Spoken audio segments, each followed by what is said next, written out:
சேர்ந்த ஒரு மாணவிக்கு ஜம்மு காஷ்மீர்ல தேர்வு மையம் ஒதுக்கியிருக்காங்க. அதே போல தமிழ்நாட்டில் இருக்கக்கூடிய மாணவிகளுக்கு ஆந்திரால பல இடங்களில் தேர்வு மையம் ஒதுக்கியிருக்காங்க. இதை எப்படி பார்க்குறீங்க? நீட்டுன்றது ஒரு சந்தையின் சூழ்ச்சி, வணிகத்தின் சூதாட்டம். அவங்க ஒன் டெக்ஸ்ட் புக்கை நோக்கி போறதுக்கு தான் நீட்டை கடைபிடிக்கிறாங்க. நீங்க தீர்ப்பாகட்டும், அதுக்கு பதில் சொன்னதாகட்டும், அதை ஒட்டி நடக்கிற விவாதம்லாம் பார்த்தீங்கன்னா என்சிஆர்டி புக்கில் பழைய புக்கை ஃபாலோ பண்ணதால இந்த பிரச்சனை, புது புக்கு ஃபாலோ பண்ணதால இந்த பிரச்சனை. ஆக என்ன புரிஞ்சுக்கணும்? என்சிஆர்டி புக்கே பிரச்சனைன்றதை நம்ம புரிஞ்சுக்கணும். ஆனால் இவங்க என்ன கருத்தை விதைக்க பார்க்குறாங்கன்னா, என்சிஆர்டி தான் ஸ்டாண்டர்ட் புக்கு அப்படின்னு விதைக்க பார்க்குறாங்க. அதோடைய நீட்சியாகத்தான் நீட்டில் நடக்கிற பல்வேறு குளறுபடிகள். அதில் ஒன்றுதான் இந்த மையங்கள் முறையாக கொடுக்கப்படாதது ஒன்று. அப்போ நீட்டுன்னா அப்படித்தான்ப்பா, என்ன சாதாரண விஷயமா? அதுவும் பிஜி நீட்டுனா சாதாரண விஷயமா? நீ எம்பிபிஎஸ் முடிச்சுட்டு நீ எம்டி போறல, அப்படின்னா நீ காஷ்மீருக்கு தான் போய் தான் படிக்கணும் அப்படின்னு சொல்லி மிரட்டுற ஏற்பாடு. இது மிரட்டலுக்கான ஏற்பாடை தவிர இது மருத்துவர்களை உருவாக்குகின்ற ஏற்பாடே கிடையாது. மருத்துவர்களுடைய எம்பிபிஎஸ் முடிச்சுட்டு டாக்டரா இருக்கக்கூடிய ஒரு டாக்டர் தான் பிஜி நீட் எழுதுறாருன்னா அவர் வைத்தியம் பார்த்துக்கிட்டே தானே படிச்சிருப்பாரு, அவர் வைத்தியம் பார்த்துக்கிட்டே தானே தேர்வு எழுதுவாரு.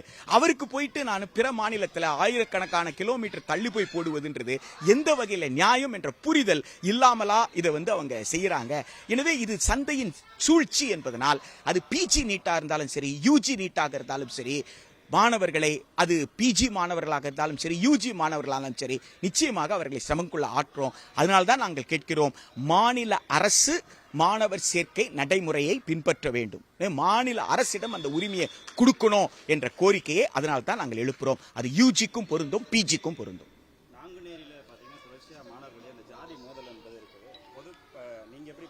பொதுவெளியில மாணவர்கள், அரசு பள்ளி மாணவர்கள் மீதான பார்வை மாறிக்கிட்டே இருக்கு தொடர்ச்சியா. நீதியரசர் சந்துரு தலைமையிலான ஆணையம் ஏற்கனவே அறிக்கை கொடுத்திருக்காங்க, இந்த மாதிரி ஜாதிய மோதலை நிறுத்துறதுக்கு. அதை அரசு முறையா அமல்படுத்தணும் அப்படின்ற மாதிரி கோரிக்கை. அறிவியல் பூர்வமான கல்வியை மாணவர்களுக்கு கொடுத்து, அறிவியல் பூர்வமாகவும் இந்திய அரசமைப்பு சட்டம் முன்வைக்கக்கூடிய விழுமியமான சகோதரத்துவத்தை மாணவர்களுக்கு உணரச் செய்யக்கூடிய வகையில ஜாதி என்பது ஒரு பாகுபாடு கொண்ட சமூக நடவடிக்கை என்று பாடத்திட்டத்துக்குள்ள கொண்டு வாங்க, வகுப்பறையில் இதை பற்றி விவாதிங்க அப்படின்ற விஷயத்தை நம்ம அரசிடம் சொல்கிறோம். அரசு அதை செய்ய முன்வர வேண்டும் என்று நாங்கள் நினைக்கிறோம்.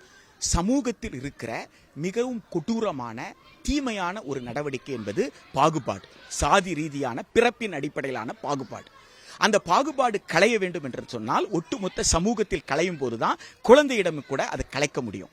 இப்போ இந்த குழந்தை பள்ளிக்கு வந்த பிறகு பள்ளியில படிக்கிற குழந்தைகிட்ட தான் எடுக்கிற தேசிய உறுதிமொழியை விவாத பொருளாக்கி அதன் மூலமாக ஏன் சகோதரத்துவத்தை நம்மால் உணர்த்த முடியல என்பதுதான் நம் முன்னால் இருக்கிற கேள்வி. எனவே பாடத்திட்டத்தில் ஜாதி ஒழிப்பு வர வேண்டும். ஜாதி என்பது பாகுபாடு கொண்ட சமூக நடவடிக்கை என்பது வர வேண்டும். தனியார் பள்ளியில் இது நடக்கலையான்னு யாருக்கு தெரியும்? அரசு பள்ளி என்பதனால் வாசல் திறந்திருக்கு, யாரு வேணாலும் உள்ள போலாம், வெளியில வரலாம். அதனால நம்மால செய்தியை சேகரிச்சுட்டு வந்துட முடியுது. அப்ப தனியார் பள்ளியில இது இல்லவே இல்லை அப்படின்னு சொல்லிட முடியாது. ரெண்டாவது, ஜாதியாலாம் போய் ஒரு பள்ளியில சேர்றாங்களான்ற பிரச்சனை எல்லாம் இருக்கு. எனவே இந்த பிரச்சனை அரசு பள்ளியில மட்டும்தான் அல்லது ஒரு சில பள்ளிகளை மட்டும்தான், சில மாவட்டம் தான் இல்ல, இந்தியா முழுக்க இருக்கக்கூடிய மிக கொடூரமான பிரச்சனை இது. இந்த தமிழ்நாட்டில் அதை எதிர்கொள்வதற்கு ஒரே வழி பாடத்திட்டத்தின் மூலமாக ஜாதி ஒழிப்பை மாணவர்கள் உணரச் செய்ய வேண்டும். ஜாதி ஒழித்து ஒரு சகோதரத்துவத்தை மாணவர்கள் உணர்ந்து கொண்டார்கள் என்று சொன்னால் பள்ளி படிப்பை முடித்து வரும் பொழுது அவர்கள் சகோதரர்களாக வருவார்கள், சமூகம் மேம்படும்.